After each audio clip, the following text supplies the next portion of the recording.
இன்றைக்கு உங்களுக்கு மனம் திரும்ப விருப்பமா இருக்கிறதா? இந்த அற்புதமான கடவுளிடத்துல வர விருப்பமா இருக்கிறதா?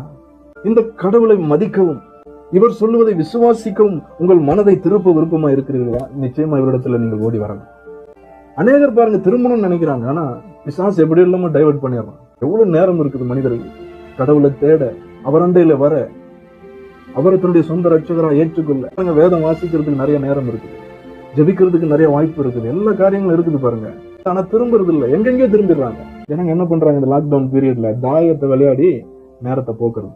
டிவி காரணம் சும்மா இருக்கிறது இல்ல பாருங்க. வீட்டுல இருக்கிறியா நீ? உனக்கு போர் அடிக்க கூடாது, புது புது படமா உனக்கு போடுறேன், உட்காந்து ஆன்னு பாத்துக்கிட்டு இருப்பேன். உனக்கு திருமணம் விருப்பம் இருக்குதா? கடவுள்கிட்ட திரும்பாத, நீ இந்த பக்கம் திரும்பு, தொலைக்காட்சியின் பக்கம் திரும்பிடு, சினிமா பக்கம் திரும்பிடு, விளையாட்டின் பக்கம் திரும்பிடு.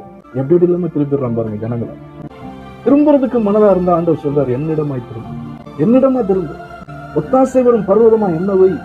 என்னுடைய ஒத்தாசை என்றைக்கும் எந்த லாக்டவுன்லயும் தேவனுடைய கரம் மேலும். அவர்கிட்ட திரும்பினீங்கன்னா உங்களுக்கு வாழ்வழி, அவர்கிட்ட திரும்பினீங்கன்னா உங்களுக்கு சுகம், அவர்கிட்ட திரும்பினீங்கன்னா உங்களுக்கு வெற்றி, அவர்கிட்ட திரும்பினீங்கன்னா எப்பேற்பட்ட நோயும் எதிர்த்து வெளியே வந்துடலாம். அதான் ஒரு அழைப்பை கொடுக்கிறார் தேவன். இஸ்ரவேலே, அவிசுவாசத்துல இருக்கிறியா? என்னை மதிக்காத ஒரு இடத்துல இருக்கிறியா? குன்றுகளின் திரளான மலைகளை நம்பிக்கொண்டு அவைகளெல்லாம் ஒத்தாசை வரும் பருவதமா வைத்துக் கொண்டிருக்கிறாயா? ஆண்டவர் சொல்றாரு, என்னிடத்துல திரும்ப. ஏன் தெரியுமா? இஸ்ரவேலின் ரட்சிப்பு நம்முடைய தேவனாகிய கர்த்தருக்குள் இருக்கிறது என்பது உண்மை.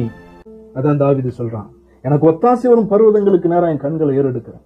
வானத்தையும் பூமியையும் உண்டாக்கின கர்த்தரிடத்திலிருந்து எனக்கு ஒத்தாசை வரும். ஆமென்.